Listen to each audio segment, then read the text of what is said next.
Welcome to Ode to Games. My name's Logan Plant, joined this week by Kevin Valine. Hi, Kev.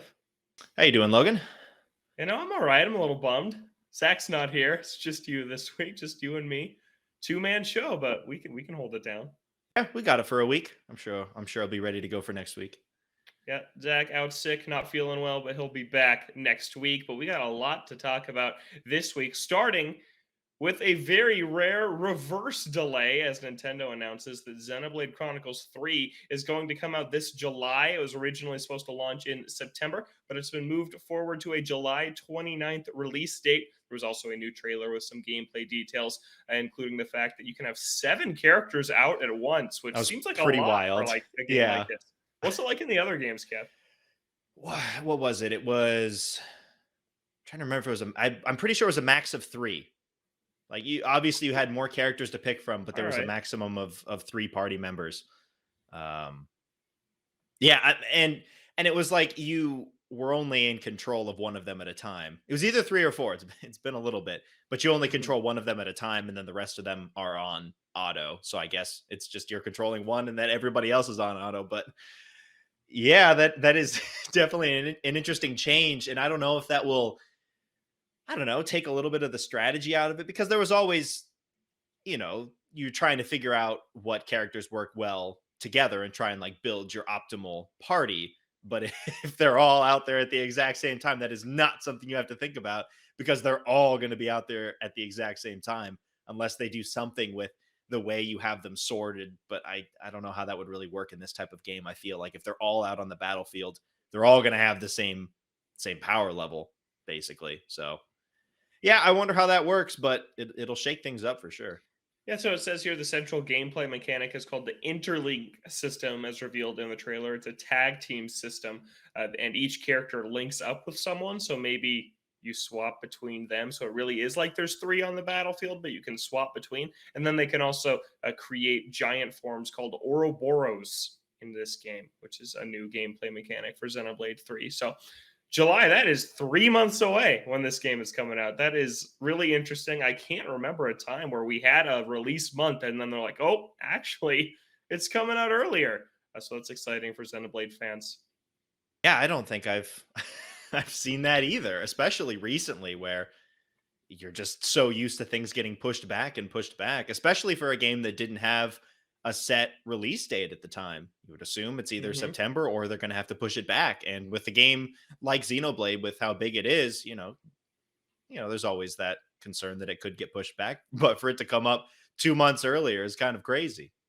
Yeah, and Monolith is just proving to be one of the most lucrative studios for Nintendo. I mean, you just look at what they've done on Switch alone with all 3 Xenoblade games, with one getting a remaster, and Torna, and the new content for one, and helping out on Breath of the Wild and Breath of the Wild 2. They are just crazy productive. And yeah, this game coming out 2 months earlier, that's pretty wild. And it makes you wonder how long it's been done or if it is done. And it shows that Nintendo has a lot of finished games at their disposal that they're willing to find the right month for to make it so that it releases into success. Like this game could be done now, but they thought September was the next month. Maybe things change with the Zelda delay. Not totally sure, but now they think July looks like the best month for it. One thing I will say is that I do feel that maybe Live Alive could get a bit overshadowed now. You got 2 JRPGs coming out in the same month. That is also set for July. And now this big game is coming out then. But I hope that people still pick that one up since it is a super cool story we've talked about on the show before, Kev. Yeah, hopefully that one gets some love. It would suck if it was overshadowed, but to an extent, I feel like Live Alive is going to appeal to a certain group of people, and then you kind of hope that it just trickles down to a couple of more people that may not have played it otherwise. But I think the group of people that were going to be playing it when they saw the trailer probably isn't going to change too much based on this because they are going to play it. Maybe it'll change when exactly they play it, but I would assume that a lot of people that have been waiting for this game for a while are probably going to be picking it up regardless. And conversely, I feel like at this point, you know if you're playing Xenoblade 3 or not. I don't think that there will be too many new people jumping into this one for the first time. Maybe, but I think that especially with games that have been on Switch before, that you can still get on the Switch eShop.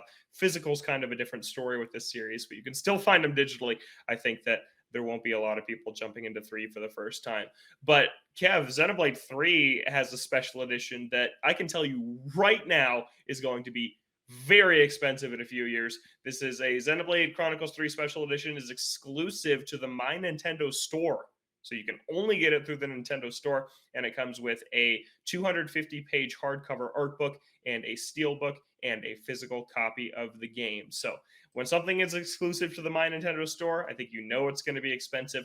This is a much worse game, but Devil's Third is the most expensive Wii U game, and you could only buy that physically on Nintendo.com. That was the only place, and now it goes for like $500. So I'd have to believe that it's a popular series, but still fairly niche in terms of mainstream success. I think that this is going to be a lot in the future. So if you want it, you better get it now. Yeah, and I'm also wondering if Europe's going to get a much better special edition, because I feel like they always get the better Xenoblade special editions. So I don't think they've announced it yet, but I'd be curious to see what they're going to get. And yeah, if they're limiting it to just their own storefront, that cuts the amount of people that are going to pick it up as compared to like, oh, if you can pick it up at Walmart, if you can pick it up at Best Buy. Like, you have to plan in advance. You're not going to have those people that like go to the store and be like, oh, whoa, that's like on the shelf. Sometimes you'll randomly see a special edition. Maybe someone will pick it up. If you have to actively search it out from one specific place, that's going to lower the amount of people that are actually going to go out and pick up the special edition, I think, to an extent. You interested in it, Kev? Special edition? Special edition, and if I was living in the States, sure. Wait and see what the situation is with Japan, if it's going to be a online exclusive to the Nintendo store, or if it's going to get a launch in game stores here or not. But I do want to play it. I've played 1 and 2 in Torna, so I'm interested in playing the next one. Yeah, and I just want to talk a little bit about the release schedule now, because I think that I have a prediction of what this means. I think that you were going to see Breath of the Wild 2 in October-ish, and then that got pushed back, and now maybe we see something else slide into that spot. Maybe we see some Zelda HD collection come out in September, and so they wanted to free up that month for something like that. And then Splatoon 3 is also supposed to be a summer game, but I think I see that coming out in August. But I think this was moved up to make room for a Zelda collection in September, something else in October, and then Pokemon in November. So that's my guess as to why they did this, but yeah, it's just I've never seen them do this before, so I thought it was really interesting. Holding out hope for the Zelda collection. Yeah, it's gotta happen. See if they do it.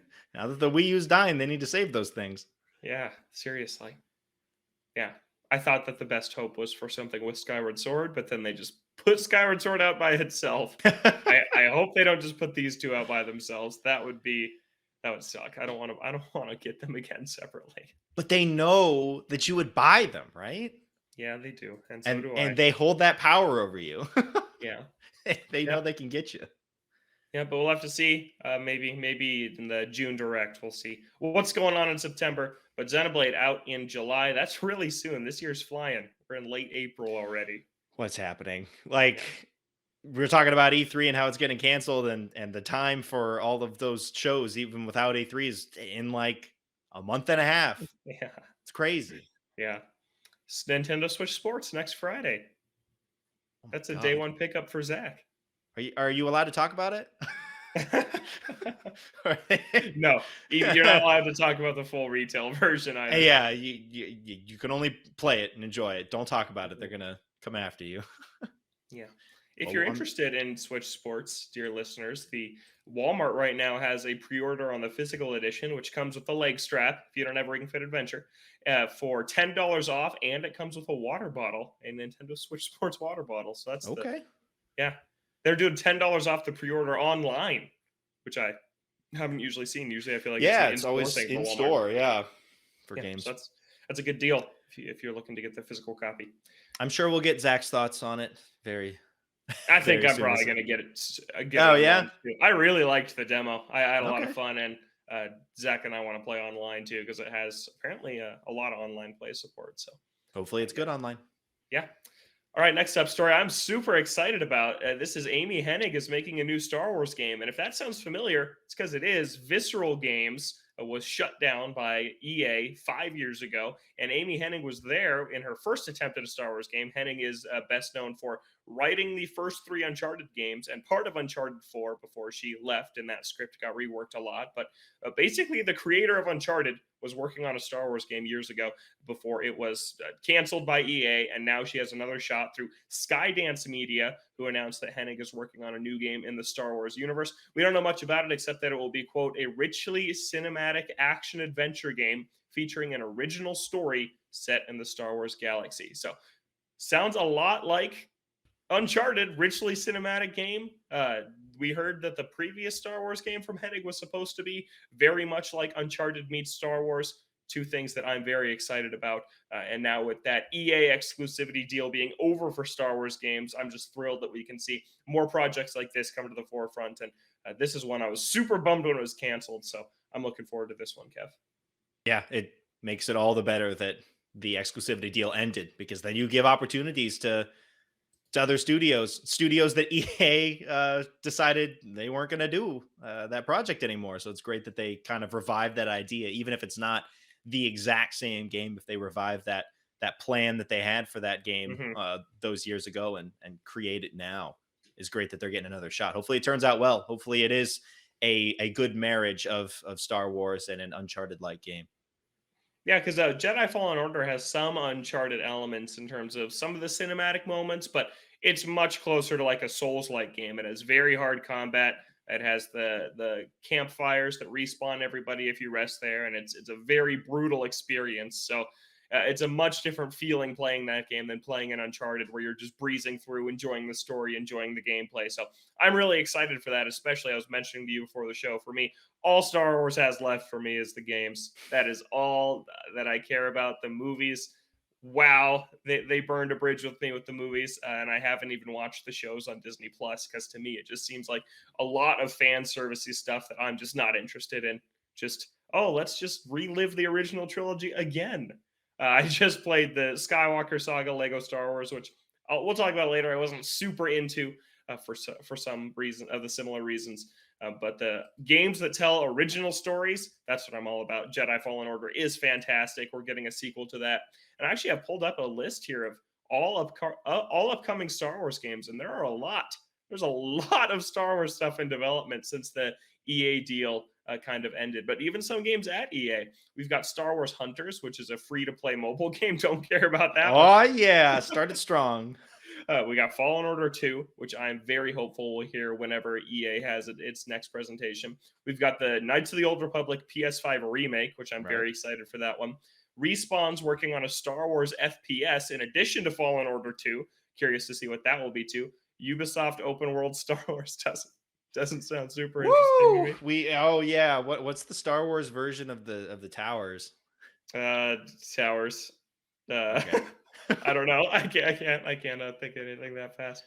We got Respawn working on a strategy game. There's Star Wars Eclipse from Quantic Dream, which sounds like it is going through development hell already. I'm seeing reports it's not going to be out to like 2026 or later. I mean, it seems like Quantic Dream's got a lot of issues at their studio, so yeah. But throwing that one out the window, ignoring that one, there's really exciting stuff on the Star Wars games front that seems to be doing the most original things in that universe, where the movies and shows can't get away from nostalgia trips. So as a burned Star Wars fan, this announcement's super exciting, because it's a project I can look forward to in this universe, and I think a lot of people feel the same way. And you look back to just a couple of years ago where it was Battlefront 2. it's literally just Battlefront 2, and they made Squadrons before it ended. I was like, that was pretty much it, wasn't it? And Fallen Order, squeaking in at the end. That is it. To go with like a 10-year exclusivity deal to get 3-4 games to opening the floodgates as soon as that's over is super cool, and hopefully that leads to a lot more different experiences, not just Battlefront type games, and then you have Fallen Order scooting in there too. And glad to see, that EA is continuing to work on the license since the exclusivity deal ran out. So I'm like, all right, well, we're done with Star Wars, to see that they are working on 3 games now, almost as many as they got out in that 10-year span. They have 3 games in the works now. at EA, and yeah, I really like that. All at Respawn, which is crazy. They're just the Star Wars studio now. It's like what, Insomniac, where they Yeah, launch Ratchet and Clank and they're yeah. like, hey, we're working on the next Spider-Man after Miles Morales just launched, like, And Wolverine and announced already. Wolverine. Some Yeah. studios just take on a lot. Yep. Monolith, we just talked about them too. It's Yeah. yeah, crazy. Some studios just have their production really optimized somehow. Don't really know how that all works. Wish I knew more about game development, Kev. I just know so little about how it actually works for how much we talk about games. Yeah.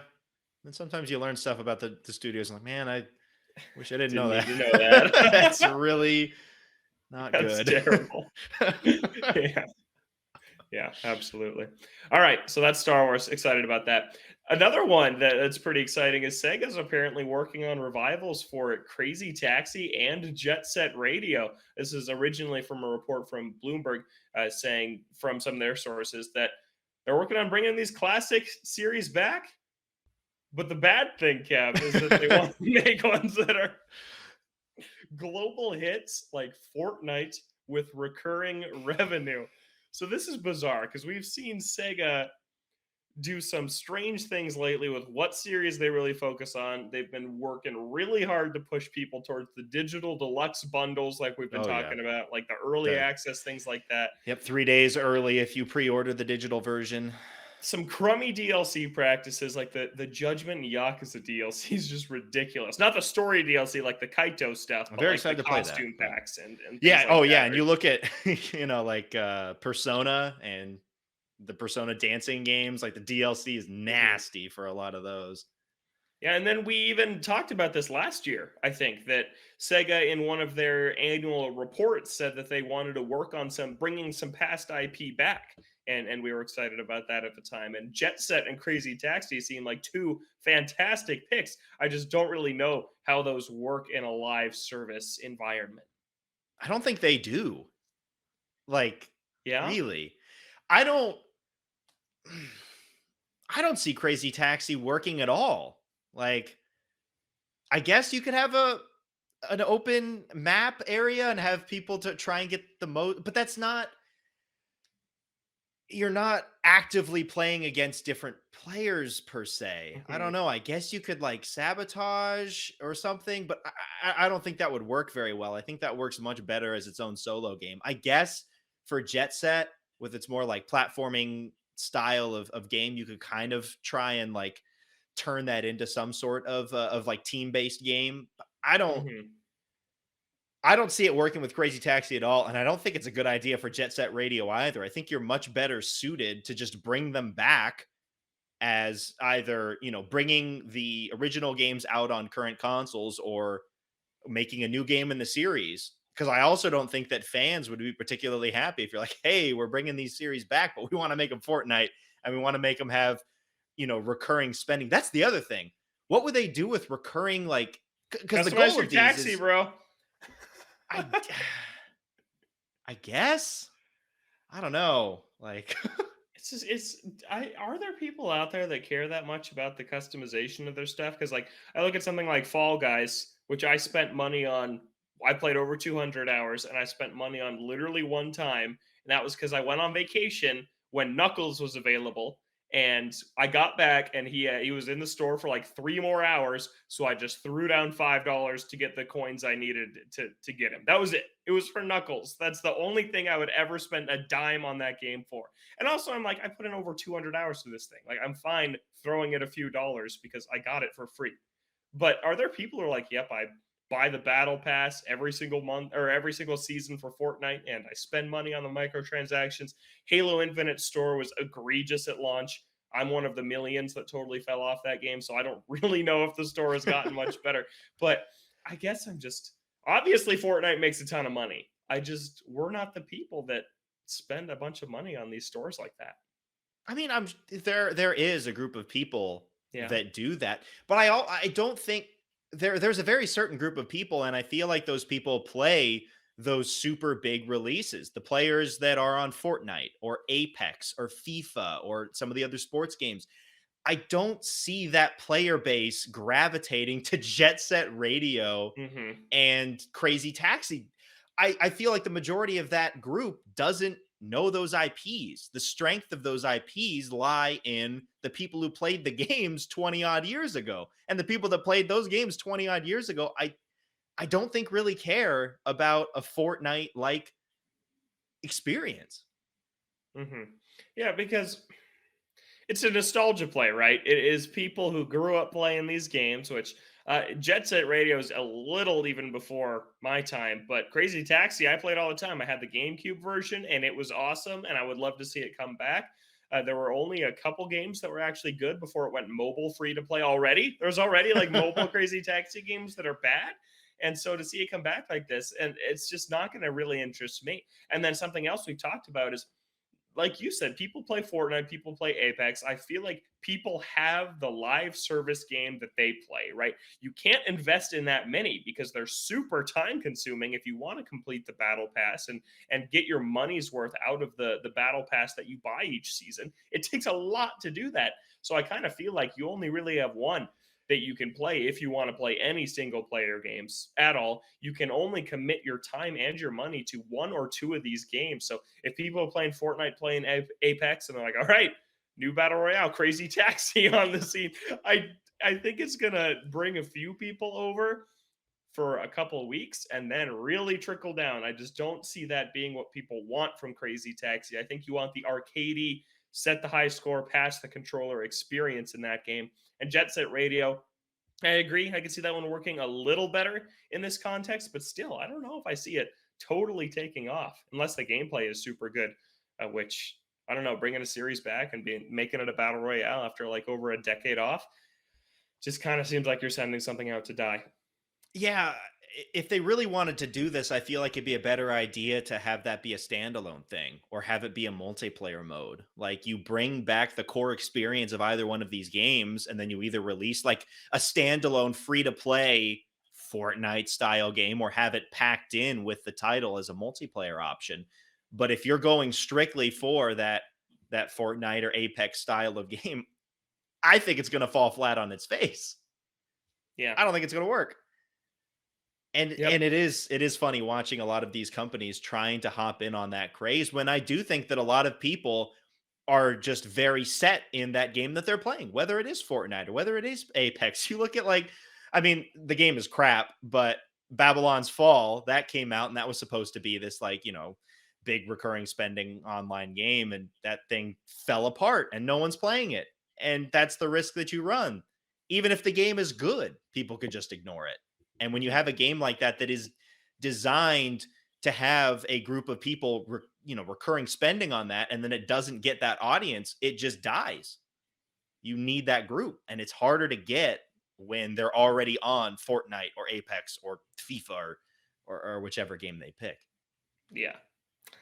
Yeah, so not feeling too good about this news. Also, this report says that they're both very early in development, could be canceled. So and we may never even see these things, which Yeah. wouldn't be surprising if they kind of test the market and say, hey, maybe this isn't the right time for this right now.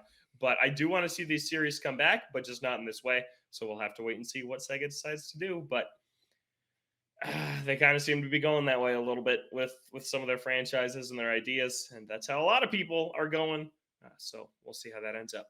It'd be Another great to weird. see them. It'd be great to see them expand that library a little bit, because as much as Mhm. I love Yakuza games and Judgment and all that sort of stuff, and as much Sonic. as I play Sonic games, uh, it's Oh, it's really that for Sega. They oh. they tossed out Monkey Ball a little while back, and then Atlas is connected to Sega, but they're kind of doing their own thing Mhm. in terms of like actual Sega properties. I feel like it's Yakuza or Yakuza adjacent and Sonic, and then a Bayonetta very 3 is coming finally. random. What? Which one?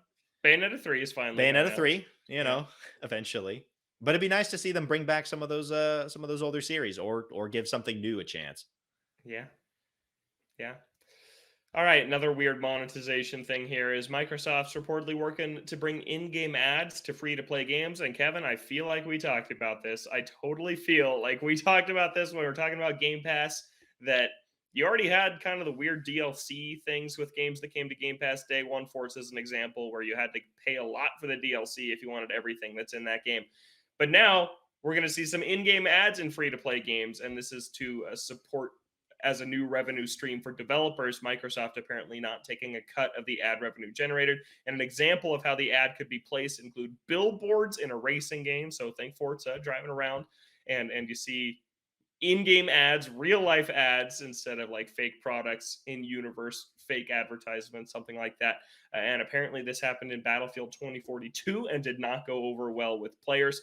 And Kev, what I have to wonder about this is, do they consider games included with Game Pass free to play, or is That's it a good actually question. only free to play games? Right. Because if it's only free to play and it kind of fits all right, like again, like Forza or some racing games where you have billboards and you have ads, I feel like that could fit into the universe there. I mean, racing, a lot of racing is about ads. Just look at NASCAR and there's ads everywhere. Oh yeah. So it's like, in that respect, that would make some level of sense. But when you start to get into the, oh yeah, this is a retail game, but you're putting ads in, like think about the NBA 2K games where they were actively putting in like commercial breaks in a game that was full price Immersive. with a bunch of microtransactions. Oh yeah, That's real life. it's like you're really watching the game. They You're also just not charge paying you for for your a cable for a subscription. cable deal.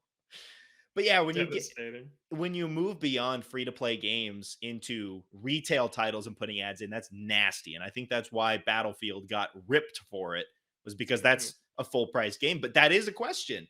If Microsoft considers Game Pass games free to play in that sense, I wouldn't think Mhm. so. Or like but I guess it's a possibility because it is so ubiquitous with Xbox. I would hope not, because then you're having people paying $60 or $70 for the game and then getting the ads anyways, unless they patch them out somehow with if you buy the version. Is that like a reason to buy the game from, from Game Pass? Hey, buy it for no Uh-huh. ads. I don't know. And this is kind of just a weird thing about advertising in general. It feels disgusting for a game that you pay for. And I agree with that. That's what my gut tells me, is like, that feels gross. You pay for a product and are still getting advertised to. We pay for things all the time that include ads. We just mentioned cable. You pay for cable and you get advertised to constantly when you watch cable. You pay for a ticket to a sporting event and there's ads left and right everywhere you look. So it kind of just is a part of daily life. But kind of in this sector of digital entertainment, if you pay for the right tier of like a streaming service, that removes the ads. Or if you like Netflix or Hulu is an example. Hulu has ads unless you pay for the premium, and then there's no ads. And so I feel like in this space where you're wanting to kind of just access your content ad free, there's this expectation that if you pay money, there's no advertising. But ads are everywhere. So I guess part of me is like, yeah, it's kind of just a part of how things are. But it still feels gross in the game sense when, I don't know, maybe it shouldn't. I'm not sure. Yeah, I feel like it's just a little bit it's a little bit different, especially if if you're putting ads into a gaming experience where it's like, oh, this is on like another planet or another world, and then they just put in like Depends on the game. real legitimate ads, is just weird. And they can't pull commercial breaks like TV can. That just doesn't work. Mhm. So I don't, it doesn't work as ubiquitously as say sports or normal traditional entertainment on TV or something like that. I don't think it works as well. Mhm. There are only specific games where I think it could work well, and then beyond that, if it isn't free to play, it feels really gross, especially when games also in a lot of instances try and nickel and dime you on everything else. And I feel like the games that are trying to nickel and dime you are going to be the ones that also go into the ad route. So Yep. it just gets even grosser. Yeah, and we already live in a very promotion centric culture on our consoles. Kev, you just got a PS5, you boot it up. It doesn't initially take you to the Oh, icon of the last game you played. It takes you to the Explore tab, and it's like, check out this sale that we got going buy on the GTA PlayStation 5 Store. again. We Yeah, know you want to. I'm like, yeah. no, You I turn on don't. your PS5 and it's an ad, and you can't change that. That's just where it takes you initially, every time. And I think, especially in America, we are just so used to being advertised to all the time. But I agree, Kev, it depends on the game. It needs to be something like Forza. But even then, I look at, from a preservation standpoint, you have issues with things that are that are from the real world licenses that prevents a game from being re-released down the line. So if you have an ad from a company that you work with to get in this game, say in Forza, it's an ad for a different game, and then later down the line you don't have the rights to that anymore. That something as small as that is something that could prevent the game from coming back on a future console and eventually becoming inaccessible. So that's kind of another angle to think of this from. But it does say that it's for developers. So if it's from the developer of the game that you're being advertised to, then maybe that wouldn't be an issue like I maybe think it could be with like licensed music or things like that. But it's still something to consider. And knowing games, the other concern is that it just keeps on going, and the once the ball gets rolling, then it just like careens down the hill, and it's everywhere. Yeah. You look at microtransactions, you look at DLC, and you look at where the situation was maybe 10 years ago to now, and it's just they have taken every opportunity to try and extract more money on the DLC front, split things up into different packs to make more money or do season passes. They'll do whatever they can, and I could see this going the exact same way. You give them an inch and they'll take a mile. Hmm. Yeah. We got ads on NBA jerseys now. They're everywhere. You got ads yeah, for sports fans out there on baseball jerseys now. Those are showing up too. So Are they? yeah, I saw it was it was just okay, but I announced hadn't seen a team that's for doing it yet. Padres. We'll go for 1 second. Padres sponsored by Motorola next year. Whoa, Motorola. All Yeah. right. Anyways, We're this is not a okay. sports thing, It but is again, not. like it can snowball, and then you can get to a place where you were like, I was fine with this when it was just in free to play games in very specific instances, Hmm. but if you give them the okay for that, I feel like that gives them the impression like, okay, we can just do whatever we want then, and Hmm. there's nothing you can do about it. And last thing I'll say is I think there are some ways that ads in games can be fun. I don't think companies are going to do them. I think they're going to do the bare minimum. But I look at the Mercedes partnership with Mario Kart, where you just So got three weird. new carts. It's hilarious. And they fit in the game. It's like, yeah, you can drive in a shoe or a Wiggler or a Mercedes Benz. And I think that's funny. I think it's fun. It has a little Mercedes logo. It's not intrusive. It's just there. I like that partnership. I enjoyed it. I thought it was a good time, but then that's not what these developers are going to do. It's just going to be billboards and it's going to be the bare minimum. Well, it's also for that. I think that was also because it was just so weird, and then it was a Hmm. one-off. Like, what if they're like, "Oh, here's the Honda pack," or "Here's the Jaguar pack," or if they kept on doing Uh-huh. it, if they gave you multiple packs, then it'd be like, "All right, come on, what is this?" But if it's like a Yeah. one-off and it's just really random and bizarre, then I think it could work. But Yeah. that's towing a tough line there, where it's like, oh, you go a little bit too far over, and it kind of loses any appeal that it had. Yeah, totally. All right. Let's move on to talk about some non-gross news. No More Heroes 3 coming to PC, PlayStation, and Xbox.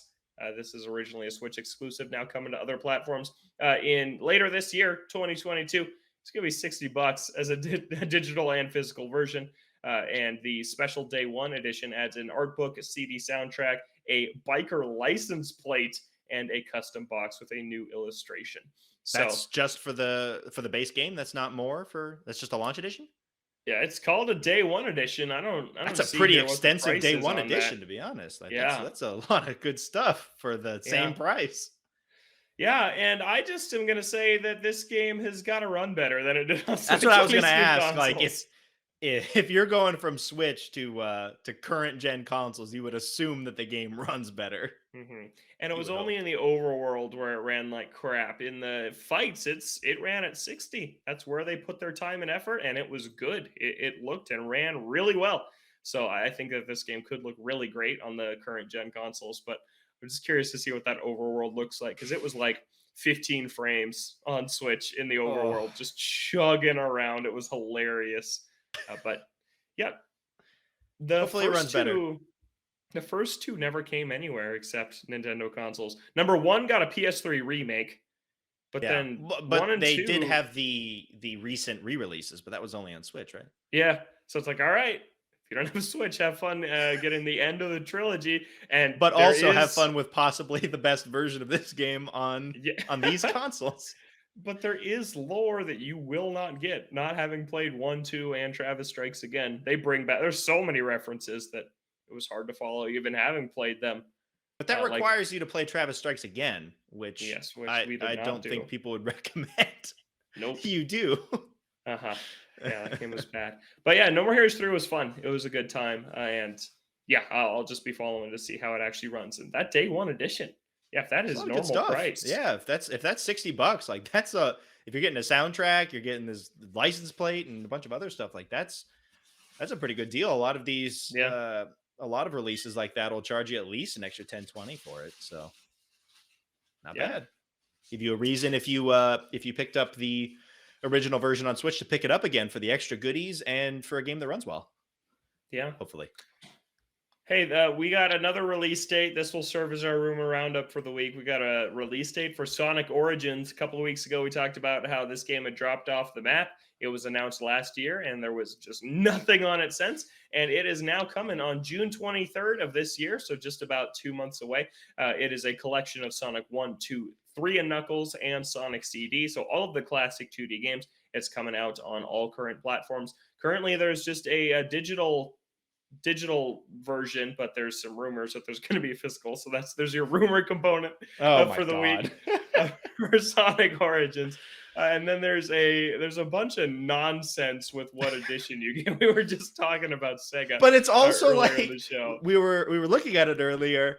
It's pretty negligible too, both in the content that you get and, to be honest, the price. Yeah, so the base edition is $39.99, and then you have the digital deluxe for $44.99. So $5 extra that gets you difficult missions, letterbox view, which is like that. Difficult missions. We're only giving you the easy ones with this version. You gotta get the digital deluxe version to have a challenge. Some of the 2D Sonic games are bogus. I don't want to know what the difficult missions are like because it's probably going to be total nonsense. The letterbox view, which is hilarious that is exclusive to the digital deluxe. Characters in main menu. I don't know what that means yet. Wait, like, is that like when they show you the logo and Sonic pops out and he's like, "Hey, what's up?" Like, does he just not show up? You got to pay for it. And actually in the logo is just a link to the store, so it's an ad. It's an ad in the game. Yeah, nice. Island camera on main menu. Character animation in music Island playback. Camera. What is that? What is that? I don't know. You can like zoom around the camera on the main menu. And exclusive tracks from the Mega Drive Sonic games. Oh, look, that is a bizarre deluxe. On the one hand, edition. On the one hand, it's $5. So it's like, all right, that's really not a whole lot. On the other hand, though, it gets a little bit grosser when this is a legacy title. This is a legacy collection. The legacy collections are supposed to bring everything together. Mm-hmm. So why are you piecemealing random content that really doesn't matter, but would be cool to have in there? Like, that sort of content, I don't think would be pushing many people to buy it. I don't know. It's just negligible content that would just be kind of like a cool bonus for fans in the regular edition. It's a legacy game. Why not just throw it in there? Yeah. I don't know. When you're talking about re-releases of games, this stuff gets a little nastier. There's also a free DLC included with a pre-order that gets you 100 bonus coins. I don't know what that means. I've not been able to find. I looked before the show because 100 rings nets you an extra life. Dude, they give you one extra life for those challenging missions if you bought the digital deluxe version. The Start Dash pre-order pack is the only way to get mirror mode. And it also gives you the letterbox background. So if you get the pre-order the standard, you get the letterbox. So that's good news. But yeah, this stuff is like it's really annoying. And they did the same thing with Monkey Ball. The Monkey Ball was a legacy title. You bring it back. Hey, you want some cool extra characters? Drop some more money, and then they keep on putting out these character packs. It was like $5, right, for each of the characters or something. Yeah. I don't know. Sega gets really weird with these with the DLC. And when you're talking about games that are 30 years old. Come on. Mhm. $40 just to have everything in there is, I think, more than enough. Why are They you are charging an fully extra remastered, $5? full HD remasters of these games.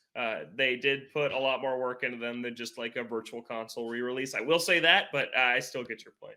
But still, then you're talking about $10 a game base. Like I feel like that's serviceable. That's a decent price for these. $10 each for the 4 games, $40 for the collection. Why are you piecemealing random content Yeah. that if people are reading this little spreadsheet that you picked out, half of the stuff they probably don't even know what it is. Yeah. Like, oh, thank God. If I buy the digital deluxe edition, I get island on menu. Camera controls over the main Um, menu islands. cool. It's also part of the premium fun pack. Premium fun. Yeah, premium fun. Not my non-premium fun. There's something cool though from the actual game itself. There's new animated cutscenes in this thing. Like in the Sonic Mania art style, every game has like a new intro cutscene that looks like that hand drawn Tyson Hess art style that was really popularized in Mania. That looks really cool. So that's a super cool new thing. And this Sonic CD is the only one with a big animated intro like that. That's the Sonic Boom intro that was originally on the game. But I think that's really fun that there are new videos for all these Yeah. games that kind of make it more in line with Mania, kind of as like a modernized version of these 2D games. Yeah, they look really good from what they showed off in the trailer. And yeah, a lot of the little animation stuff, whether you're talking about the stuff that was in Mania or they did some animations before what Sonic Team Racing was released, Yep. people seem to like those a lot. Like they do good work with these little tie-in animations, and it's great that they're putting them in there. And it's great that it's not part of the premium fun pack. Which is, by the way, coming soon. You can't pre-order that. Also, on the official site, there's this really nasty coming soon banner over the Nintendo Switch pre-order link, so you cannot currently pre-order on Switch. Even though you can on need to any other pre-order one of platform. them to get some of these. Yeah, I need to pre-order. I got to I'll- get the 100 bonus medallions. Sega, what are you doing? Does it say on there if you get it 3 days? I guess it's all digital, so they don't do the 3 days early, unless the digital deluxe version gets 3 days early. I don't know. Yeah. Yeah. Also, I couldn't they're pull that. showing the main menu as one of the screenshots here, and you've got an anniversary mode, which is the new kind of widescreen version, or a classic mode. So the original versions are in there too. A boss rush and the Blue Spheres mini game. You can just do without having to do the nonsense you have to do in the game to actually get to that. So That's good. yeah. And now I see it looks like each game is on its own island in this main menu. So island menu controls, you can probably just like pan around it. It's just so negligible. Why not just put it in the game? Why are you charging me $5 for that? I will pay the $5 and I will talk about it on the show. If you're not paying $5, you ain't having premium fun. Yep, that's just true. put that in your brain. Mhm. If you're playing the game, it's not real fun.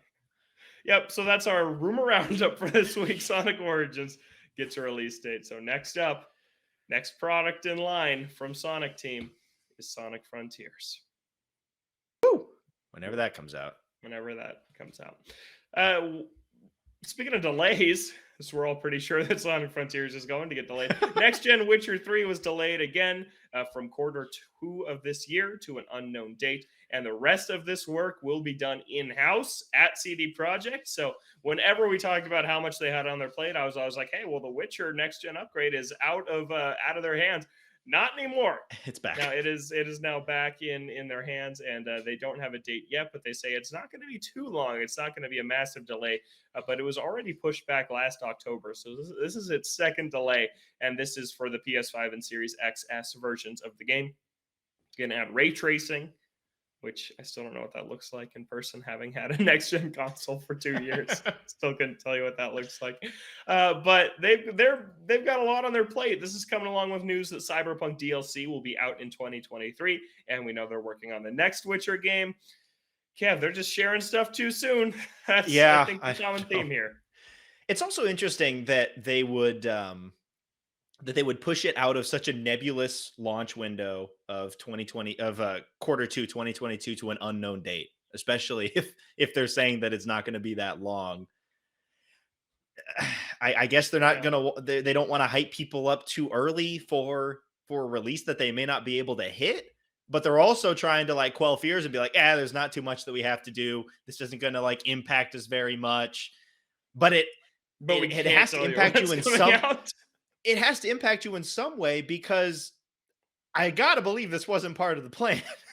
I gotta believe the plan was this other team is working on it, and then we can work on our own stuff, DLC for Cyberpunk and the next Witcher, and then you get that out. I can't imagine that this was, part of the plan was for it to come back in before it launches. Now, it depends on how much extra work they have to do. Maybe it really isn't too much, and they're just like, all right, we want to give ourselves a little bit of extra space because Cyberpunk launched in such a bad state. We want to give ourselves a little bit of extra runway. But when you have a launch as terrible as Cyberpunk is, you don't get the benefit of the doubt. I'm sorry. People are just going to assume until you come out and have a solid launch that whatever you say, if you're saying like, oh, it's all fine behind the scenes, you're like, really though? I don't know. Mm-hmm. Yeah, I think it's bizarre they didn't even say 2022. Like they were like, well, delayed indefinitely. They couldn't even tell us this year, which is mildly concerning. But yeah, and Cyberpunk DLC next year. More news on it this year, and it's not even just the DLC. They're also still working on patches for that game too. Although it does sound like, for the most part, it's at the state where they think it's fine enough. that Which seems true that from most of players their- too. It yeah. seems true from players. You get to a point where it's like, the game isn't what we wanted overall in terms of its systems, but in terms of how the game runs, this is probably all it's going to be, for better or for worse. Which is apparently a really great game. Like people really like what it is now. Yeah, but I guess now that it forever runs tainted. Okay. Yeah. Mm-hmm. And I will. see The how that 1.5 DLC does. update added a lot of content too. Added a lot of new content and new stories, and kind of more put the game in line with what it was supposed to be. Shout out to the people that bought in for $5 at Best Buy. Yeah. That is a really good deal. If you had any interest in Cyberpunk, $5 to get, because those versions have the next gen upgrade right in there. Like, man, what a deal for the people who are interested in that. Yep. Yeah. All right. Then we got some more Nintendo news here, which ties into our O2 this week. And this is that the Game Boy and Game Boy Advance games for Nintendo Switch Online possibly leaked. Possibly, because there are some things against it in this leak people were talking about on the internet. But a lot of people were talking about it, so we're going to talk about it anyways. And this is that there was a leak on Twitter from Trash Bandicoot. Not Crash. Trash Bandicoot, posting some images of some of the games being tested for Nintendo Switch Online. But kind of the big thing against it is that they show like a flash cart, like an unofficial GBA flash cart, rather than an official Nintendo flash cart in these testing images. And some people are saying that kind of eliminates its validity. But a lot of games here that they're apparently testing for Nintendo Switch feels like the next logical step. They refuse to let GameCube games out of the gate for this service.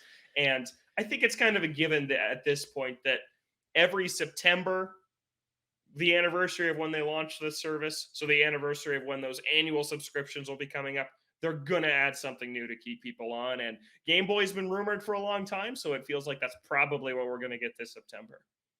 Yeah, it is kind of next in line, at the very least. Game Boy, you would hope that Game Boy and Game Boy Advance come together, because there's a lot more interesting titles on Game Boy Advance than there are on Game Boy, especially because a lot of Game Boy stuff you can also play on NES. So, hopefully they come together as a package.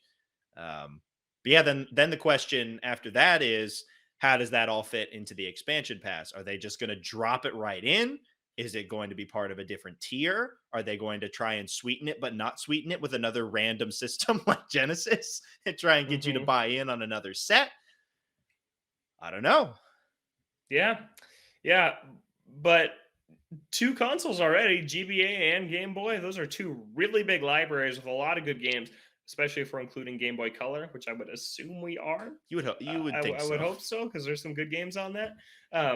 But yeah, so I think that it's an inevitability at some point. This is the next step. I want them to let GameCube games out on this service at some point soon. I just think they're like, but we can resell those as HD remakes or re-releases for more than we get. But I think that'd be a huge incentive. I would upgrade.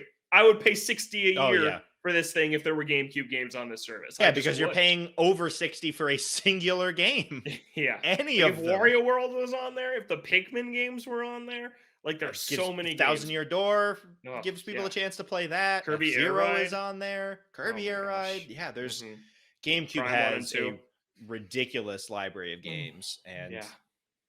Luigi's it needs Mansion more 1. love. I want to play that. I want to play Which the one? original. Luigi's Mansion. Yeah, great game. Yeah. hmm Yeah. But we talked about it before the show. Wii U got DS games and not GameCube games. So what is it going to take? Like GameCube is old at this point. The Wii came out 16 years ago. Like the GameCube's been dead for 16 years, and we still can't get a re-release of this game. Of these games. It's crazy. Yeah, I don't know. It is weird why they're dragging their feet so long on GameCube games. Mhm. But on Game Boy and Game Boy Advance, if this is about the time, I think it also kind of lessens the hit a little bit with the 3DS and Wii U eShops closing. You know, it doesn't cover all of the bases exactly, but you know, you look at Mhm. at 3DS and they have a lot of Game Boy titles on there, and then you go to Wii U and there's a lot of Game Boy Advance titles on there. So it'd be nice if a lot of those games could get carried over to NSO when those services go out the door. But Yeah. we'll have to see if it's true. I would assume it is, at the very least, that they're working on it, because they're not going to just rest on their laurels now. Like, it's not like they're done with this service. They're going to keep expanding it. Whether this leak itself is legitimate in terms of what games it shows off that you can expect, who knows? Yeah. Yeah. And there was a leak of supposed games they've been testing for the service, but these are just ones that are testing, not ones that they are planning for sure to release. But it's all the usual suspects that you would expect to see on this thing. But there's a couple of fun ones. Kingdom Hearts Chain of Memories is one of the ones that they're testing to be That'd on be this service. bizarre. And then Pokemon Mystery Dungeon Red Rescue Team, which has a remake on Switch, is one of the ones that they're testing as well. A very good remake. Liked that game a lot. But yeah, Kev, do we want to get into some of the games that we want to see? Yeah. So for the O2 this week, just with this not rumor roundup, but a different rumor Not rumor out about roundup. Game Boy and Game Boy Advance. Thought we'd take a look at the library of those consoles and pick out some titles that we want to see on an NSO service in the future. So we each listed out several games that we want to see. Logan, what do you got on your list? Yeah, so I got Kirby and the Amazing Mirror, which is a really good Kirby game, but mostly they've been adding online play to these releases on Switch Online. Like the N64 games have online play, and Kirby and the Amazing Mirror is a fully four-player game. The entire single-player campaign can be played in multiplayer with four Kirbys running around this Metroidvania type world. Sometimes you need to collaborate by using your cell phone to call each other, and it like buzzes you in and warps you to whoever made the phone call. I never got to play multiplayer because you needed the link cable and four cartridges on Game Boy Advance. So this is the number one that I want. Just to add online play to Kirby and the Amazing Mirror, I think would be huge. And it would be super fun to play that game again. Then Drill Dozer and Mole Mania are a couple of first-party Nintendo games that are like the only games in their series. Mole Mania is a Game Boy game. It's like a kind of a puzzle game, and Drill Dozer is like an action type game, kind of like Mega Man, 2D combat platforming action game. I'd really like to play those. They're both on the Wii U and 3DS eShops, but they won't be soon. So these are some IPs that are otherwise going to be lost to time. Wario Land 4 is one that I want to see. It is a great platformer. I think it's on Wii U, but I have it on 3DS through the Ambassador program and never released on 3DS. But super great platformer. It's one of the ones where you explore through the level, and then when you get to the end, the timer starts and you have to escape it as fast as possible. Super creative, super fun Wario game. I want the Metroid games on there. Dread is on Switch. Get these two, Zero Mission and Fusion. They should be on Super Metroid's on Switch. The original's on Switch. They should be on there too. I guess put Metroid 2 on there also, the original Game Boy version, but the 3DS remake's just better. So I don't really know what you do with that one. But the Game Boy Advance ones for sure should be on there. Minish Cap, really underrated Zelda game. I really want that one on there. Put the Oracle games on there too. Those are all the games developed by Capcom in the series, and really, really great 2D Zelda game. Minish Cap is also part of the Ambassador program, but it should be on Switch. F-Zero Max Velocity, not my favorite entry in the series, but I had to throw it on the list. WarioWare, there's the original, and there's WarioWare Twisted, which the Switch has motion control. So I wonder if they could somehow make that work. Not sure that they would, but that's a really, really great game. And then the Sonic Advance games, a third party mentioned. You got the Genesis games on there. So I assume you could work with Sega to get these games on there. But there's 3 Sonic Advance games that are really good platformers. They were the only good Sonic games in that era when like Sonic 06 was coming out and Black Knight and Secret Rings was in that time. So yeah, get the Sonic Advance games on Switch also. Is what I would want to see. Some good games on there. Game Boy Advance has a really good library of titles. Yeah. So much good stuff on there. As for me, I always talk about Mario sports games, Mario Tennis on the original Game Boy and Mario Tennis Power Tour on Game Boy Advance. You're just talking about RPG sports games. And I didn't play Power Tour, but I did play a lot of the original Mario Tennis on a friend's Game Boy, and that game is great. And I'll probably pick it up on 3DS before that thing dies.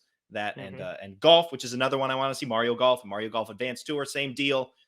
Just love seeing the RPG Mario sports games get some love, because that's basically it for those with the RPGs. Is those the 2 tennis games and 2 golf games on Game Boy and Game Boy Advance is really kind of it.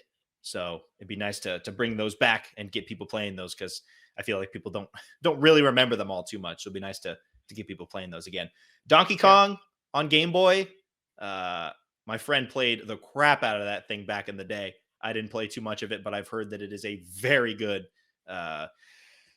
Donkey Kong style game, but awesome, with a bunch of different levels. And yeah, that's another one that I want to get on 3DS, but it'd be nice to see that one be brought over. One of the best original Game Boy games, I think. Probably the best. I think that's the best Game Boy game. It is so good. Yeah, I really love that game. There's so much content in it for being a Game Boy game. Like, it's crazy how many levels are stuffed in there. It was like 100 levels or something. Yeah, it's huge. Crazy. Yeah.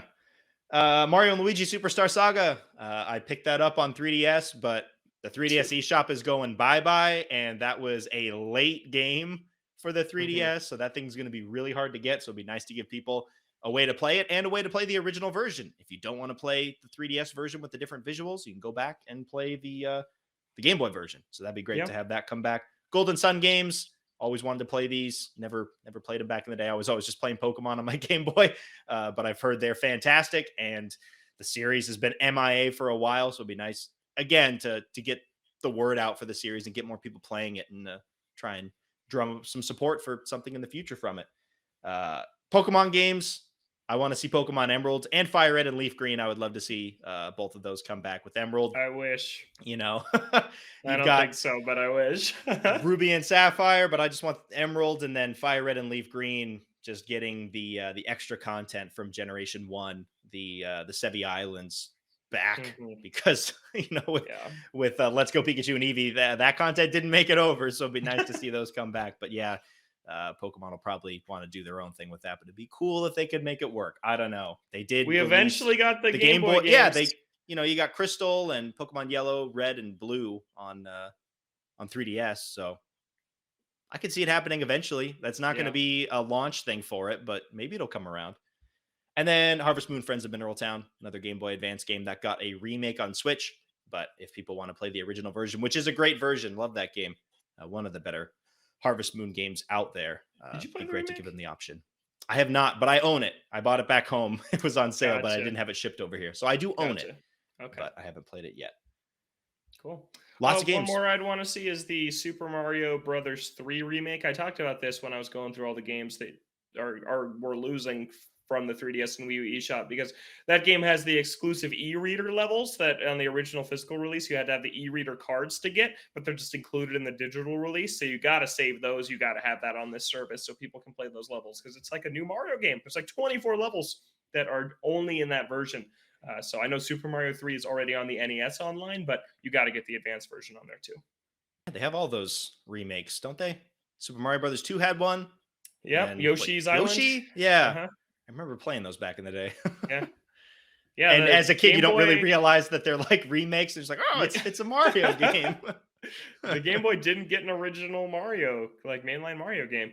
It got Mario versus Donkey Kong, the first one, which is a sequel to Donkey Kong on Game Boy. It's the same gameplay style as Donkey Kong. It's a great game Before too. they bring the minis into it. Yep. Yeah, with the sequel. Yeah. Yeah. Good library though. Yeah. Before we get into what we've been playing, I have to ask, what do you think they would do with the subscription service? Do you think they're just going to drop it into the expansion pack, or have its own thing, or give you an option to kind of like start to mix and match things at all? I'm gonna guess Game Boy games in the current tier and Game Boy Advance in the expansion pack. I could see them Okay. doing that. So Yeah. like Game Boy games, not that big of a draw. Like just throw them in there for every subscriber. People who are on the fence about canceling altogether, maybe you're like, all right, I'll stay on. And then for that expansion pack, the GBA games, I think I don't think they charge more. I don't think it goes to like 60 or I think it stays at the current pricing tier. But I think they split them up like that, unless it's just one app, unless it is like GB/GBA in the same Yeah. app. But if they do have separate apps, I think that Game Boy will be included in the normal tier, and GBA for sure will be a part of the expansion pack. There's some great games in here. I mean, this Yeah. this could persuade me. This might persuade Yeah. me If for the Game Boy expansion Advance pack. goes to the expansion pack, it depends on what is launched with it, because as we know, they drip feed titles pretty slowly. Yeah. But depending on what launches / what they announce is coming down the pipe, I could see myself upgrading once some of the games that I want to play from GBA are on there. That gives me more reason than I think N64 did. But yeah, it does make me wonder of what the plan is in terms of pricing for this thing, especially as you get further along. Like, is this going to be it, or are they going to be bringing DS games back? Are they going to bring GameCube games back in? And if they do go that far, does that just kind of bloat the expansion pack to to make it a lot more expensive, or are they going to give you the option to either mix and match or have different expansion packs that you can buy?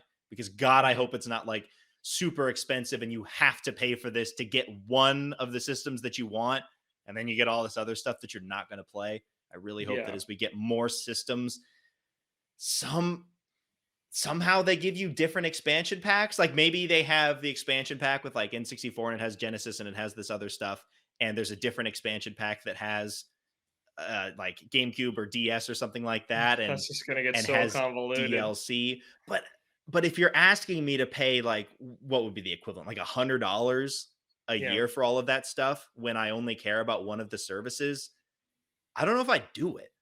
In an ideal world, they just don't up the price and keep improving the value of the expansion pack. They have the numbers. I don't know how many people upgraded. I don't know how many people went in and said, all right, for me, the DLC, N64, and Genesis is enough. I think maybe they just throw these in and keep it at the same price and see how many more people they can hook in. But Maybe. I don't know. I Maybe it could see does it could depend on get how many they got over. Maybe they're like like, oh God, there if actually you wasn't have as many a people that went. piecemeal system. If you have a piecemeal system, to me, it's like, all right, you got the premium fun pack. What are you getting there? And it's like, it just gets so convoluted. And I don't know if I see them necessarily doing that, but hey, they've been convoluted before. I mean, just look at the Yeah. 3DS naming mechanics. It's garbage over there and how they It named just all their depends. I systems. think I'd rather take convoluted Yeah. over one bloated price tag for Hmm. all of the Oh, I systems. agree.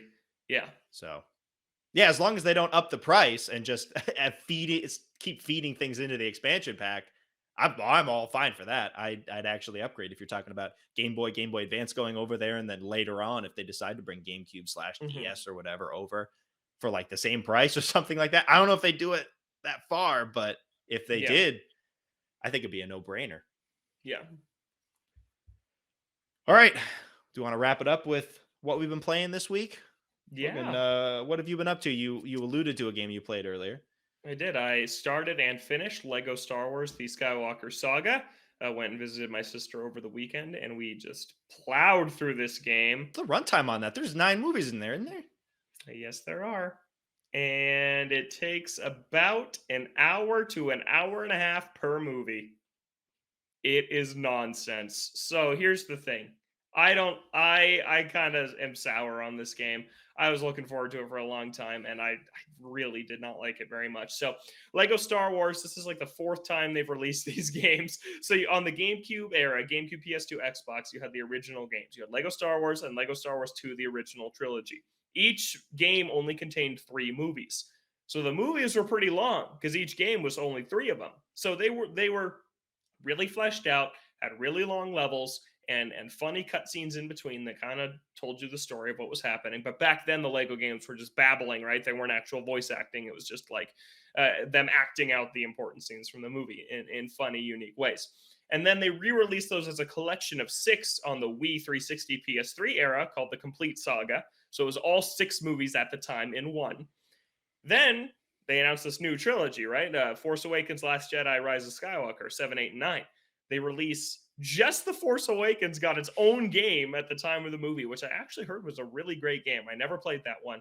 I might want to now because of how disappointed I was in this one. But then now, instead of ever releasing like the sequel trilogy as its own Lego Star Wars game, they just released them in this Skywalker Saga, which is all 9 movies remade from the ground up. So they did not just pull over episodes 1 through 6 from those earlier games. They totally redid them entirely in a new engine and a totally new gameplay style. Have you ever played a Lego game, Kev? Yeah, I played some Lego games. So it's like this like overhead view almost, just romping through, solving really basic puzzles, doing combat, right? Breaking Like blocks. yep, pretty simple. They have changed it to become a behind the back third person action game like an Uncharted, like a Horizon, like a God of War, like a Ghost of Tsushima, like a PlayStation, what you think of when you think of a first party PlayStation game, but Legoified. So you're behind the back view, you like aim with left trigger to aim your blaster, fire with right trigger, use square to mash your lightsaber as a melee attack. And now there's fully voice acted cutscenes that take lines directly from the movie, and there's waypoints that tell you exactly where you're going on the map instead of just these levels that you explore. So it feels like Horizon Forbidden West is the most recent game that compares it to, but it's so watered down that it's completely uninteresting because it's at the end of the day, it's still made for kids. Where I felt the earlier Lego games kind of fit into their own genre, right? They were like, you know what you're getting from a Lego game. It feels different than the other games you play. It's just this fun co-op game. You have 2 people on the same screen just romping around having a good time. Now it's this third person action adventure game that has no, like, the skill tree is basically non-existent. It shouldn't even be in there. Eventually my sister and I just stopped even spending our points on it because the upgrades were so negligible that it didn't do anything. It was like your building speed increases by 5%. Oh, that's Who fun. cares? It takes me longer to go in the menu and change that than the time I gain from the increased building speed. The skill tree is terrible. The combat is so basic, like it always was, but now it's like fit itself in this genre where now I'm going to compare it to those games because that's what you're trying to be. So I wish that it had just stayed kind of in the genre. I felt it was pretty successful, and I always really enjoyed the Lego games where now it's like, ooh, this is just like worse than these other open world games that I enjoy playing. So it's just it's a weird game, and the movies are so short. It used to take like 2 to 3 hours per movie back in the day on the older ones. Now it takes 1 hour per movie, and way more of it is cutscene than it used to be. Like they're way more focusing on the story. And now there's even segments where, in like Horizon or Uncharted, where you're just walking and they're telling the story to you. Like Yeah. you're just walking through a hallway as story is playing out. That's like half of the game now. Like half of the Lego game is you're just walking down a corridor as they're like explaining to you what's happening. I'm like, man, if I want the story, I'm just gonna watch the movies. Like I want to exist in these environments and go crazy in them with all this Lego stuff. But instead, it's like they tried way too hard to make it like a cinematic Uncharted style game, and it really lost a lot of what I liked about the Lego games. So I really didn't like this game. Dang, that sucks. I know you were looking Yeah. forward to it for a while, especially after all the delays. It's like, you just Uh-huh. got to keep on waiting for it. Yeah. Yeah, I kind of thought that they were just going to bring over what they had already. I knew that they had to rebuild it, but it was like, Hmm. oh, we're going to bring over that exact same style and just kind of, bring it up to current generation standards. Hmm. But to To think they completely remade it, not just like completely remade it so it looks like a current gen game, but completely remade it in even just gameplay is pretty crazy.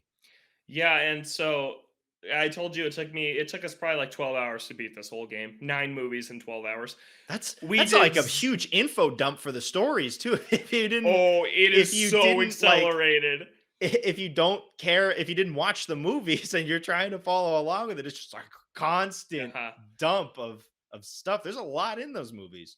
Yeah, it is rapid fire through these stories. They just cut out important details, and the stories are funny. I do like the cutscenes. There's funny twists, and they poke fun at a lot of the bad things from the Star Wars movies, specifically the last one, which I hate. They do fun things with it, but it's like it's a lot to follow. They also totally neuter any sense of violence in the story. Like main characters kill main characters all the time, but in the Lego game, it's just like, oh, Han Solo wasn't stabbed by his son and thrown off the side of the ledge. He just a hole cracked in the ground and he fell through it. And it's like, what? Why are we doing that? Yeah, it's funny how they totally cleanse of the story from basically any violence. Like episode 3, Anakin is horrible in that movie and kills a lot of people, and they just no, none of that happened really at all. He's fine. We didn't do any side content, and that kind of seems to be this game's big focus. Is the planets are pretty explorable. You've got big hub areas for all 3 trilogies, when it used to be in the Lego games is like one big hub world, and then you go into these gates that kick off the levels. Now it's like you've got a big hub world with side quests. You can actually interact with NPCs. They give you side quests to do, but the thing is, Kev, you know I'm not a side quest guy, and these side quests are terrible. They are absolutely terrible. It is the worst example of side quest in a game. It is like a open world game from like the early 2010s, where it's like, oh, can you bring me 3 cows? And it's like, I don't want to do that. There's nothing there for me. There's nothing in these side quests that are good. There's puzzles, but they're super basic because it is a kid's game. I think a kid will have a blast with this. I think that it's super great for kids, which is who it's made for. I just really liked the old Lego games. I thought they were super fun co-op times to just romp through, but this just felt like a chore. Felt like we were running from waypoint to waypoint, which I feel like I've been complaining about a lot this year, but that is what it felt like in this game, which was disappointing. And the co-op was bad. The co-op was really bad. It's split screen. And a big focus in this game is the big lightsaber fights, the big duels in each movie. Only player 1 gets to participate in those. Well, and player 2, the most entertaining part about the Skywalker Saga is which character player 2 is going to be. It is just hilarious because it's like in the old Lego games, I felt like they didn't really give a crap. It was like, all right, we just want you to have fun. So you'll both be a character that has a lightsaber, whether or not that character was actually in this scene or not. We're going to give you all the tools you want to have a good time in this level. But now it's like, nope, only the characters that were there you're allowed to be. And if a character was alone, we just send R2-D2 with them. So it's like in all these important moments, like Luke is fighting Vader at the end of Empire Strikes Back, and I'm just R2-D2, like banging my head into Darth Vader's butt, trying to deal damage. And then in episode 3, in the big duel between Anakin and Obi-Wan, as Anakin is turning to the dark side, I'm playing as my sister and I knew this going in. I read this in the review. So we alternated who was player 1 on each movie because we knew it was garbage for player 2. So I'm Obi-Wan and I'm dueling Anakin, and it's awesome and epic. And she is R2-D2, who is literally on this drone that doesn't exist in the movie. He's like on this little spaceship that's just like hovering around, and she's not even interacting in the fight. She's basically providing as like a sky cam view of the fight. She's just like buzzing around this lava planet. Literally nothing for her to do. It is just hilarious how bad the co-op is. It is terrible, which is a huge draw to the Lego games, right? Yeah, you want to. It's just especially if you're playing that with kids. Like if you're a parent who wants to play it with their kid, or if you have siblings and you want to play it as a group, and you're just like, oh, sorry, get to really do anything. Yeah, or there's this, or in The Last Jedi, Luke lives on this planet with a bunch of like weird like cleaning lady alien types. And there's one part where we're on this island and my sister is Luke and I'm just this alien just running around with this broom, and it's like, it's just so ridiculous. But I can see if you bigger Star Wars nerds than me, I've fallen off a lot, will probably really like it because there's a ton of fun characters to be. It is a gorgeous game. It looks amazing. And I think it might be more fun in single player than co-op. So that might be part of my experience too, is the co-op just felt so bad. But the main mission design was just bad. It was just run from point to point and see the next cutscene. And I feel like all the puzzles and entertaining combat was in the side stuff, which I didn't do. So I really was disappointed in this one. But yeah, the co-op was hilarious though. Just seeing who are you gonna be? Who are you gonna be for It's this just scene? roulette. Yeah. Yeah. Well, at least you can get some sort of enjoyment out of that, even when Mhm. it's bogus. You're just like, Yeah. hey, at Game least also it's crashed weird. a lot. It also crashed a lot. You have to enter these portals to kick off the next main mission, and both player one and player two have to hold A at the same time to launch the next mission. And we found that if one player lagged behind like 3 seconds or more, that's it.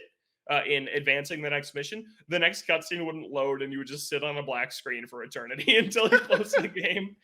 I got sent a video Yeah, from a friend who was playing it, and they were playing it in multiplayer. What are these gronks? I don't or gonks? I don't gonk know. droids. Yeah. Uh-huh. But like he got stuck on one and couldn't get off him, so he had to like leave the game. But for his girlfriend who was playing with him, like he was still on the screen there on his gronk or whatever, just hanging out. Like That's funny. apparently Yeah. there's some glitches going on there. Mhm. But yeah, game looks gorgeous. I played on Series S.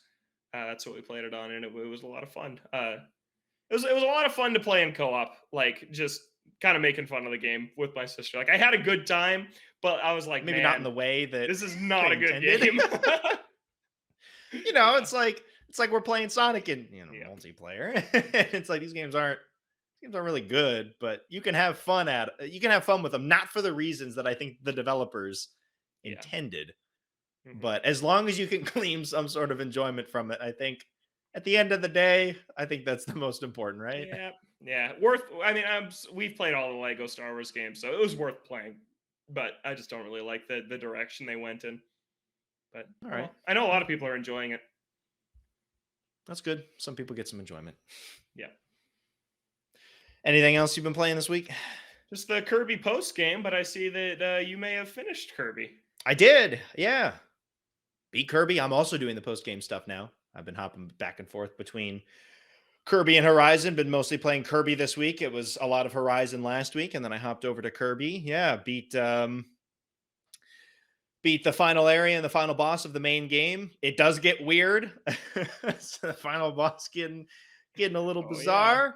But yeah, some good boss fights at the end, and then I really appreciate that it gives you a lot of this post game stuff with new levels to do, and of course you've got the stuff in Waddle Dee Town that some new stuff opens up when you beat the final boss of the main story. It gives you a lot of stuff to do, and that was what I was saying about the base game in general, was that it gives you a wide variety of things to do with hub world stuff, with the main levels, with the side challenges, and then I've been impressed with the post game so far.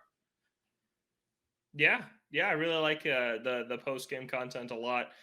Does pretty classic Kirby thing where it just remixes the levels from the main game, but gives you new objectives to do, and it's fun. It's fun to rip through. Did you get all the Waddle Dees? Did you get all 300?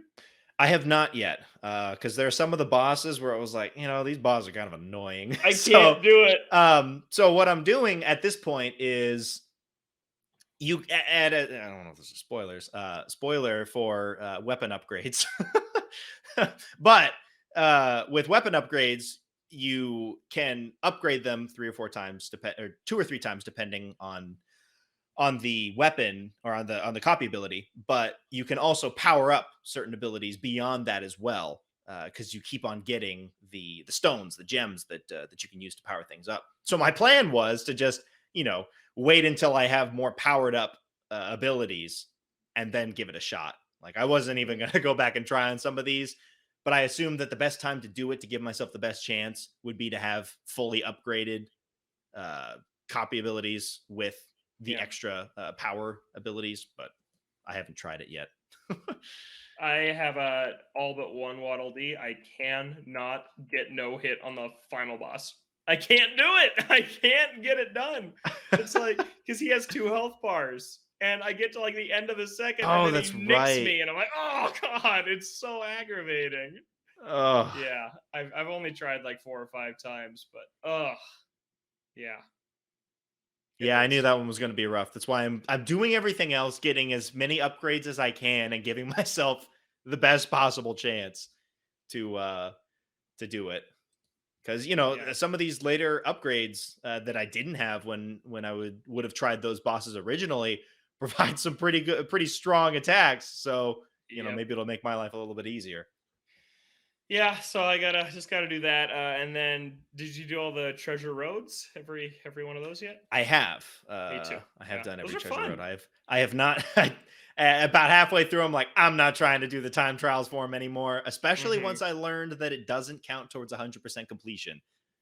That made it Yep. much easier to swallow. Where it's like, man, I have to Yeah. do these. Some of them are crazy when you get to the Hmm. end. It was already kind of a little bit crazy with some of the earlier ones with the times that they were asking of you, but you get to some of the ones on the last area are brutal if you're going for Yeah. like true 100%, I guess, with the time trials. But I did do all of them, and they're fun, and I appreciate that they teach you abilities from the copy abilities that maybe you kind of just skimmed over and didn't even pay attention to. They actually Hmm. force you to use them, which is nice as some form of tutorial, but also a challenge. Yeah. Those are a lot of fun. And I don't know if I'm gonna get the 100% because the capsules count, right? Aren't the I would capsules assume part of the so. 100%? I think so. Dude, spoilers for the capsules in Kirby. When they throw in the fourth series, I've I'm got like, yeah. I'm out. I can't do it. Four series of these things.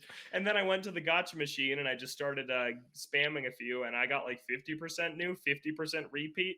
Yeah. Like, oh, that is painful. It's just like it's the puzzle pieces all over again. I just don't know if I can do that. So I think I'm just going to get the last Waddle Dee, 100% the post game because there is a collectible in the post game to get, and then Yeah. probably call it good because I got a lot that I wanna start playing. Yeah. You don't have to waste your time on that. The capsules. Yeah. But the game is still Yeah. fun. I like it a Oh yeah. lot. It's still a really fun platformer, and I've been really enjoying some of the new levels in the post game. Gives you a little bit more challenge with some of the bosses, and gives you just new stuff to do where they reuse a lot of the ideas from the main levels, but they also feel almost completely different in a way. Like it reuses a lot of the ideas, but it also feels very different. And that's been nice because sometimes some of these games will just have like near repeats of of what you did before, and it's not really remixed in a way where it feels like an entirely new experience. But so far, I've been impressed with how different these extra levels feel like, where it is basically just entirely new levels, kind of using similar themes and ideas. Mhm. Yeah. Yeah, I'm still enjoying it. I do feel like I'm getting ready to move on though, because kind of what I said last week. Because I do feel like this game doesn't do that many new things in the entire second half, and now just revisiting these levels, you're just like scouring them again for the different collectibles, and it's like, all right, like I think I've True. almost seen about everything this game has to offer. But I did really love it. I did really enjoy it. I think it is one of the best Kirby games and absolutely worth playing. Um, just it maybe doesn't reach the heights of the top 10 Switch games list we talked about. Like I had expectations or hopes that it would, but it's a great addition to the library. Like I really enjoyed playing it. And there's a lot of content here. Some people are like, is it worth the $60 for the runtime? Absolutely. Like I think there's a lot to do here. Really charming. And yeah, had a great time with it. Yeah, definitely worth the 60. Getting I mean, if you just beeline it to the end of the game, maybe not as much if you really care Hmm. about time spent playing. But if you're Yeah. looking at doing a majority of the side content and extra challenges, you're looking at a good 15, 20 plus hours, which I Yeah. I think is a good runtime. And again, like you said, I don't think I'd want the game to run that much longer. I think that where it's Hmm. at now, where I see the amount of extra levels ending is like, all right, I think I'm good there. Like I'll finish Yeah. the extra levels and be like, that's great. And I don't Yeah. think I need much more than that. Yeah. I agree. Yeah, and then beyond that, just a bit more Horizon in a much similar spot. Still just have to finish these last couple of missions, I think. But it's been kind of flip flopping back and forth between Kirby and Horizon. Like I said last week, was a lot of Horizon getting close to the end, and then I flopped back to Kirby and beat that. And so probably in the next week or two, I'll flip flop back again to Horizon and finish that one off. Checking things All right. off. Nice. What's Got to get next? on that now that all of these games are going to be busting out the doors soon. Hmm. I don't know. I don't know what's next. maybe another game on my PS5. We've got Strikers coming out, but I feel like Strikers is going to be a supplemental game for me. I don't see that having a lot of like single player content. I've been buying stuff on my 3DS before the Sega sale ended. Picked up Radiant Historia on there. Nice. Picked up Rhythm Thief and the Emperor's Treasure or something. Insanely expensive. Yeah, $7. And then I picked up Shin Megami Tensei 4 and its sequel game for Apocalypse. Cool. So maybe something on my 3DS. Still want to pick up some virtual console games and, a bunch of other stuff. But I'm kind of giving the last little bit of runway to see if there's any more sales. But I'll probably try and pick up most of what I want before they remove credit card support. I know that you can add funds to your Switch account and then pay for it there, but it's just an extra hassle. And I don't think that. I think once they kind of cut that off, I can't really imagine them doing too many more sales. I don't know. So I feel like by that time, by next month, PSA, I think it's like May 18th or something like that, middle of the month, credit card support will be done. You'll have to link your accounts. So maybe something on my 3DS. I don't know. Maybe Ghost of Tsushima. Maybe that. I don't know. Yeah. It'll just be making sure that I have enough time to get through it before, we got Xenoblade 3 and Saints Row coming out very, very close to each other. And those are relatively big games. So I want to make sure I got time for those. All right. Any final thoughts before we wrap this one up? Fast and Furious 10 is called Fast X. Just announced. Oh, really? Okay. Just announced. I guess that makes sense. 10. Okay. All right. And what? That's all. All right. Also, I was thinking that I want a Lego Fast and Furious game. That would be a blast. That could be fun. Yeah. I just thought of that. When I was playing Star Wars, I'm like, man, Lego Fast and Furious would be awesome. Be better than Rise of Shifter and Crossroads. Yeah. That would be cool. I'd be about that. They've done so many other movie properties. Fast and Furious. Yeah, I think it works. Yeah, I can see that happening. Make it happen. Vin Diesel, come on. Power of Family. When is that movie coming out? Next May. Years? Oh, next May? Oh my God. I thought it was a little bit further out. It's next year. It's really soon. Oh my God. I'm bumping these things out. Was there 2 more movies? This movie and the next month? This movie and 10 part 2. Yep. And that's it. Then they're done. But are they done though? We got Hobbs and Shaw. We've got Shaw too. Yeah. Yeah. I'm sure they're fun though. Alive somehow. They're fun movies. Did you ever see F9? Yeah, I've seen them all. Okay, cool. And Hobbs and Shaw. Yep. So F9 was hilarious to me. If we did a movie podcast, we'd be talking about that for a long time. That movie is a trip. Anyways, that's gonna do it for us on this week's episode of Oda Games. We're here on Thursdays or Fridays, Apple Podcasts, Spotify, OdaGames.com for the audio version. YouTube at Oda Games has the video version, so you can check that out there. We're on Twitter at Oda Games, and an email to odagamescast@gmail.com. For Logan, I'm Kevin. Thank you so much for listening, and we'll catch you next week.